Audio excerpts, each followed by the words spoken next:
99.9 Punk World Radio FM. We have Kentucky's own. That's Lexington, Kentucky's finest, right here, live on the radio station airways. We got Small Steps right here, right now. How are you guys doing What's tonight? up? It's going good, man. Thanks for having us. Outstanding. Yeah, appreciate you. Appreciate your all's time. Hey, you are most certainly welcome, guys. I got to say, I've been super excited and super stoked for this interview. Absolutely love what you guys are doing for the punk rock community. So when I heard your guys' music, I said to myself, this is a no-brainer. I have to make this interview happen. Awesome. Dude, thank you so much. We really much appreciated. Yeah. But I know you guys are very busy individuals, especially since it's Super Bowl Sunday. So not only do I not want to take you away from your night too long, also don't want to take you away from that matchup. So I'll dive into this, but I have to ask you guys, taking you back to the beginning of this amazing band, how did you guys actually first meet and come together as one to form this band, Small Steps? Cody, you want to talk about that, or? Hey, you got it. You've said it so many times. You got it. Tag. So basically, Cody and I met up. I was trying to start a band. I was looking for a drummer, basically anybody I could find. Cody and I actually work at the same place, and he started playing drums so we could just get some songs together. I don't think that was really his intention, was to play drums. Yeah. But he got stuck there. So you know how it's so hard to find drummers in any genre of music, but like especially punk, and then put out a little feelers on social media. John hit us up, and we started writing music. Actually, the first EP we dropped, we didn't have a bass player at that time. We just wanted to get 4 songs recorded, kind of get them out there, see what people think about them, and then our friend Jonathan ended up playing bass for us, and he's the one that played on the record. He got busy with life and his other band, Retribution, and so we picked up Justin, and he's playing bass now, and we're just marching forward, man. So, and I got to say, you guys have such phenomenal chemistry. You can hear it in your guys' music, and one thing I love as well, you guys have a very unique name when it comes to punk rock. It's very easy, but it's very, very unique. And I have to ask, how did you guys acquire the name Small Steps? What's the origin story behind the band? The band's name, sorry.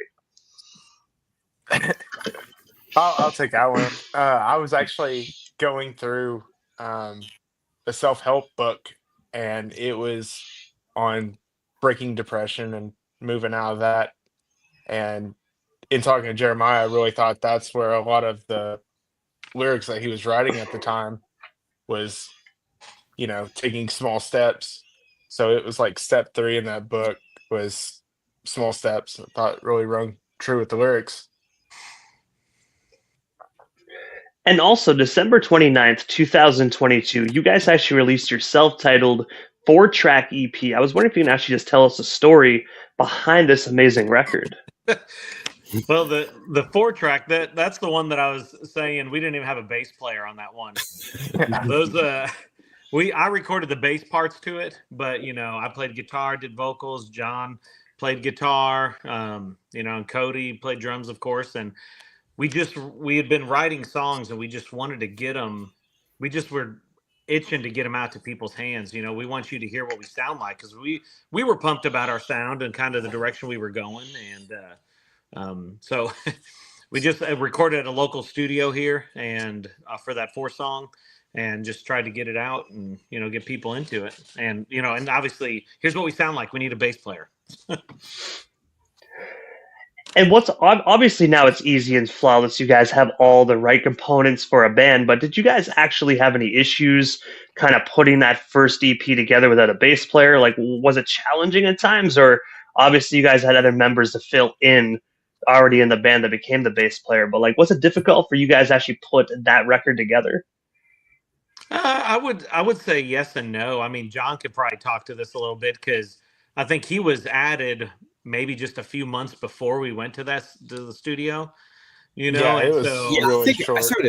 I started playing in October. We started playing together, and then January we were recording those 4 songs. Yeah. I came in. They already had 3 songs, and I brought 1 to the table. And that's how we got all 4 on the. Yeah. And I gotta say, this record is absolutely flawless. You wouldn't have even noticed you guys didn't have an actual bass player for the album. I honestly enjoyed it.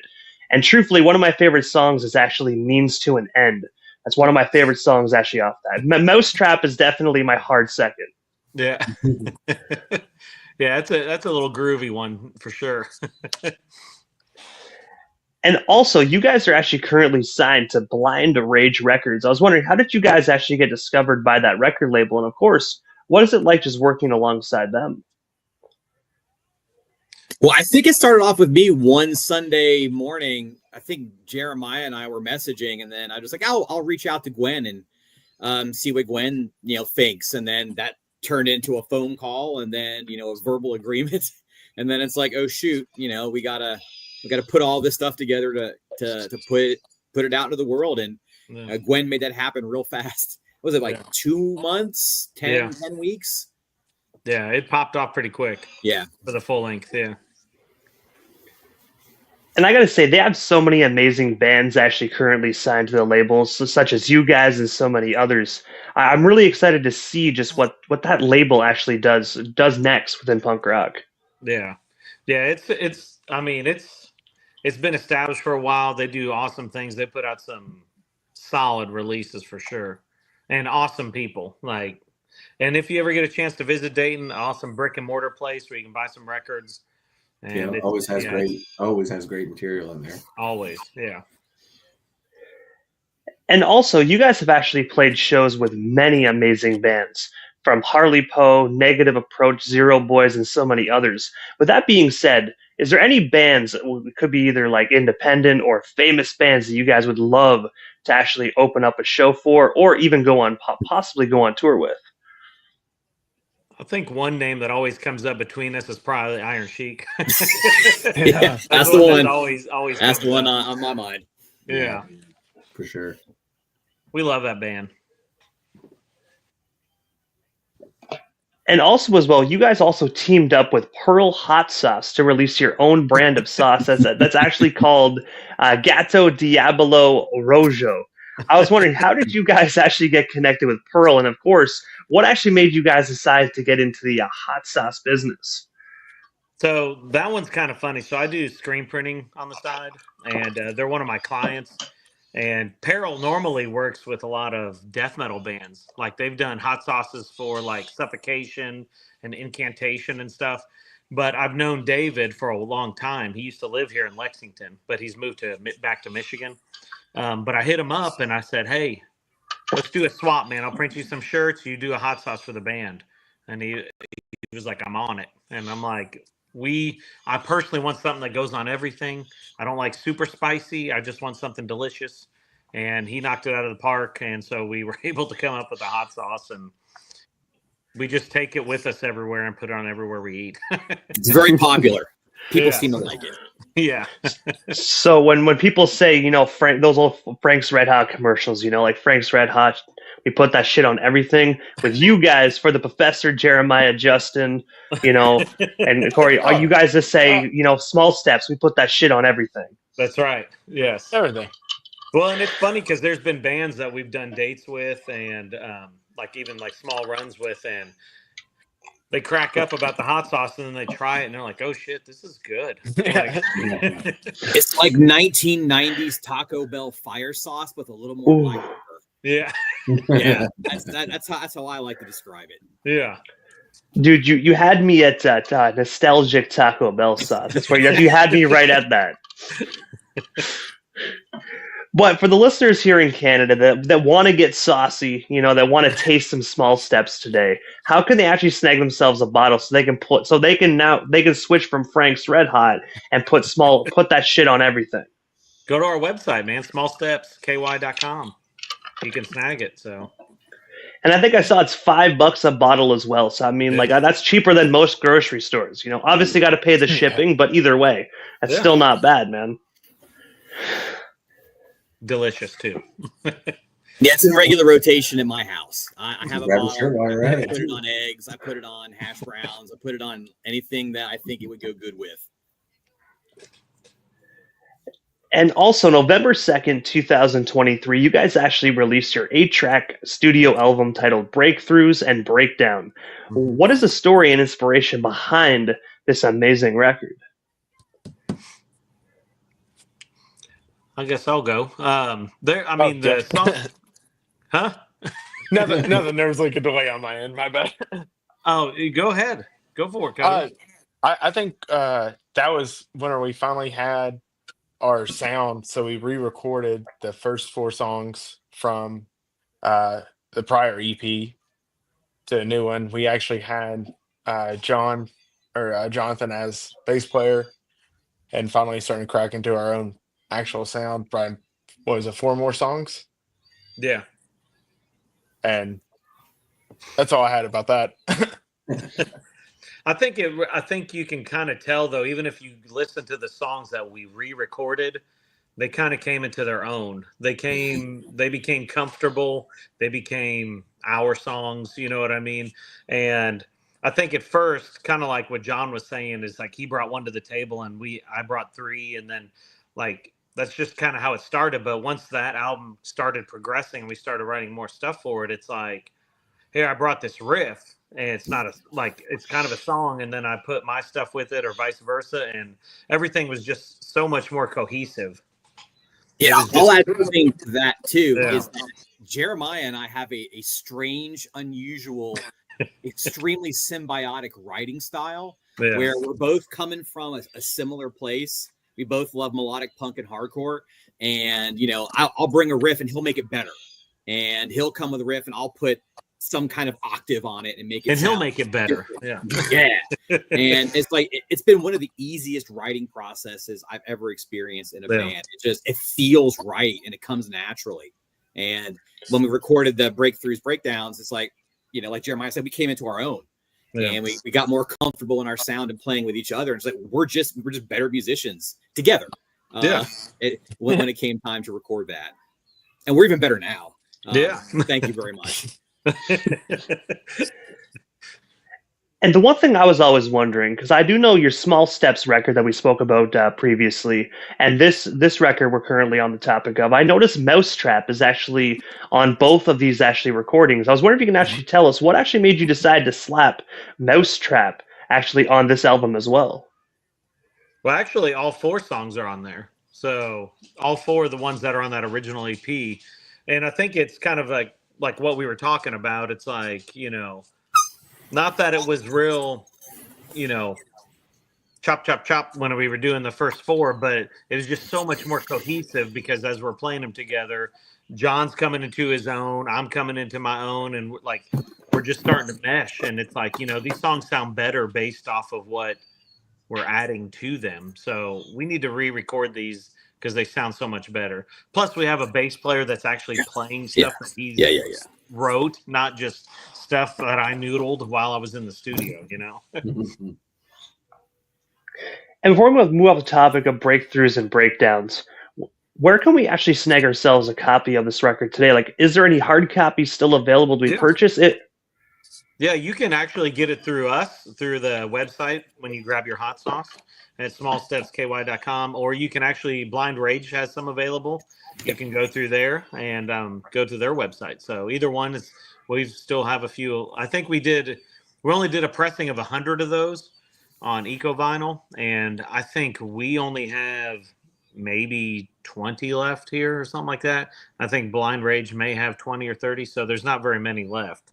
So get one. And also, I actually read that you guys exclusively use Runway audio cables for your guys' shows. I was wondering if you can actually just tell us a bit more about your partnership with Runway Audio. And of course, what is it like just working alongside that phenomenal audio company? Well, it's kind of funny because how we came across them, because I had just randomly sent them an email and was interested in buying some cables and started talking to them, and they did an artist thing with us and it worked out. And honestly, Justin just got some in too, and I mean they're solid cables. They're sturdy. I definitely don't think I'm gonna mess it up. That's for sure. Yeah, super high quality. Yeah. Well, it's always good. You never know. You never know what a phone call will bring, man. Because, like, I mean, even in the music industry, even on this side of things, radio-wise, you could pick up the phone, make one phone call, and it could be a forever partnership, man. So it's really Yeah. cool that you made that one phone call to acquire about some cables, and boom, now you guys are getting cables sent to you left, right, and center. So you can't go wrong with that. It's pretty. It's just a discount, but I'll take it. It's better than nothing, you know.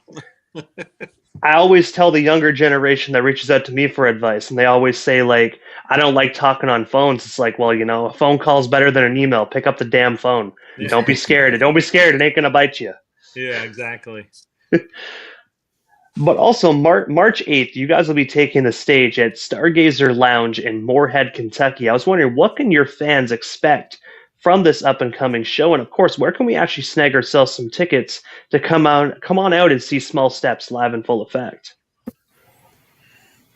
Go ahead, Justin. You got this. Yeah, so Stargazer's been kind of a nice little home away from home for us lately. It's another place we kind of fell upon, and they've taken us in. They treat their artists great. They've done great things for their community. They always pack out the house, and it's always a really good time. So we're really stoked to go back. It's going to be their 1 year anniversary, I believe, since they've opened it up. And it'll be a riot. It'll be a really good time. Tickets will be on sale. I believe they're only at the door for Stargazer. But come on out. You'll hear some brand new songs. It's going to be a preface before we go to our Cali run. And before we drop our new 7-inch coming out this summer. Yeah. And I believe as well, I actually saw on your Instagram, like in April, you guys are going on a Mid-South tour. I want to say, I think I saw St. Louis, Missouri, and then 2 additional Kentucky dates, if I'm not mistaken. Yeah. So we've actually got, like Justin was saying, we got a March run. We're going out to Southern California to do 4 dates with Spark of Life. That's on New Age Records. But we haven't got all the dates announced yet. So that's why you're only seeing the April dates on our Instagram. But those April dates are actually going to be with a band called the Chugs from Evansville and a band from St. Louis called the Alley Oops. So we're going to do just a 3-day run with them. And it's going to be a lot. Those bands are good bands and good people. Fun. So it's going to be a lot of fun. Yeah. Great musicians. Absolutely. And when you mentioned a few moments ago about a brand new record, I do know individuals that are watching, your fans are probably wondering, what's that all about? I know obviously it's not finished yet, it's not released, so you can't let too many cats out of the bag. But but if you can, let a couple cats trickle out of the bag. Tell us a bit more about this 7-inch that is coming out this summer. Yeah. Go ahead, John. Well, we have 5 new songs that are even better than the old ones, and we are super stoked to have those out into the world. They are recorded, they are mastered, and Jeremiah, they're off at the pressing plant. Yes, yeah, they're currently being pressed right now. So being pressed right now, and we're dropping our first single on February 11th. February 22 days away. February 22nd. February 22nd. Yeah. Oh, 22nd, 11th. What am I talking about? February 22nd. Who brought this guy? Right. Well, I got to say, it definitely sounds like a very amazing album. When the single does drop, if you guys want some airplay, absolutely, you're automatically guaranteed it here on Punk World Radio. So my old saying goes, if you send it, we hear it 99.9 Punk World Radio FM. We'll definitely spin it. So you send it, we'll spin it. Thank you. Yeah, like John said, we're super pumped about it because we actually had the opportunity to go up to Chicago to record this at Gravity Studios, and that's where some of the iconic Fall Out Boy records have been recorded. Rise Against. I think Smashing Pumpkins even did demos for Melancholy there. I mean, it's just, and I mean the list goes on, but it's just a the Staples. Studio. Rod Stewart. Oh yeah, I mean it runs the gamut really on musicians that have been there, and we are so stoked on how it came out, and we're excited for everybody to hear it because I think everybody's going to be like, you can definitely tell it's like our next step, next progression with not just with the recording, but the song structures, the writing, and everything. It's phenomenal. but we may be biased. I don't know. When you guys were at the recording studio, did you guys come across like any fellow big stars as well, or was it just you guys having an intimate experience actually in the studio? Did any big guys walk past you? No, it was just they kept it all for us, So the since it's that caliber of studio, they definitely have a lot of lounge areas and a lot of areas to kind of hang out, and it's very unsuspecting. If you didn't know it was there when you walk past the street, you would never know. Yeah. So it was a wonderful experience. Wonderful experience, great engineering. If I'm not mistaken, we had the same engineering as our same producer as that worked on those Rise Against albums that they had in there. So it was a great experience because we do take a lot of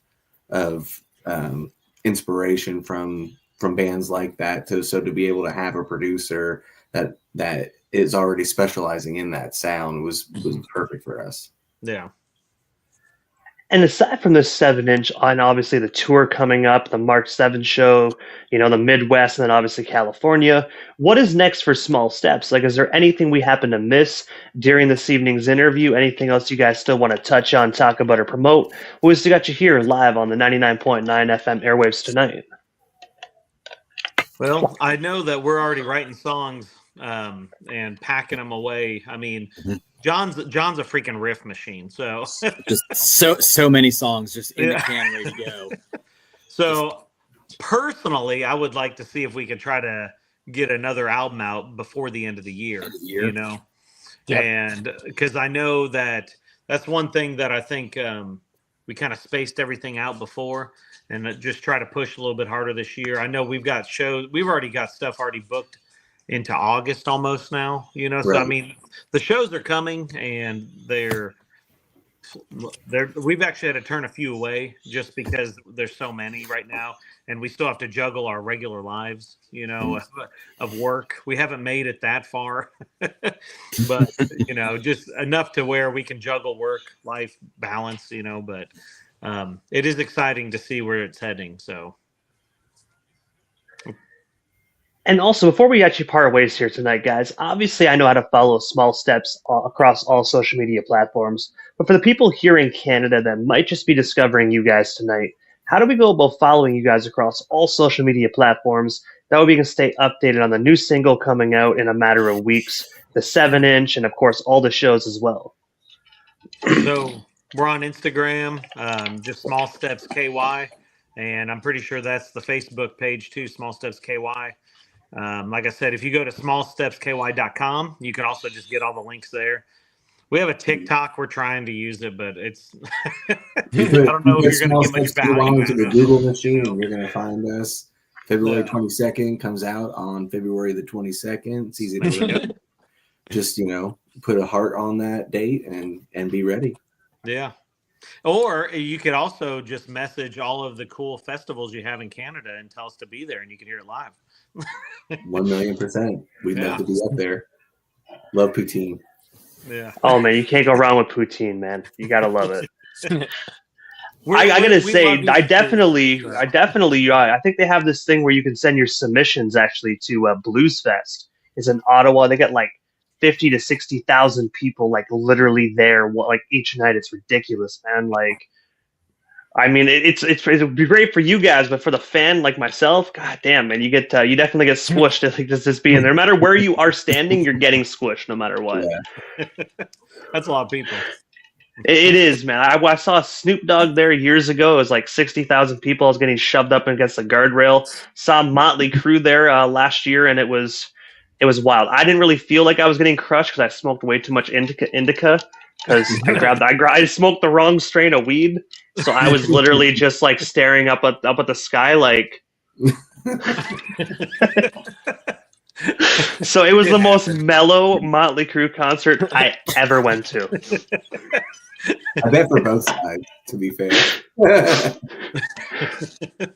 But I gotta say, Professor Jeremiah, Justin, Cotty, thank you so much for giving not only myself but the radio station Airways a bit of your time. It was such an honor speaking with all four of you. Hopefully down the line we make this happen again sometime soon. But for now, definitely have yourselves a phenomenal Sunday night, and I'm looking forward to hearing that single when it drops on February 22nd. Awesome, man. Thank you so Yeah, much. Thank you very Appreciate much. you. Hey, yeah. It's been awesome. You're most certainly welcome, guys. Have a wonderful night. Hey, You you too. too. You too.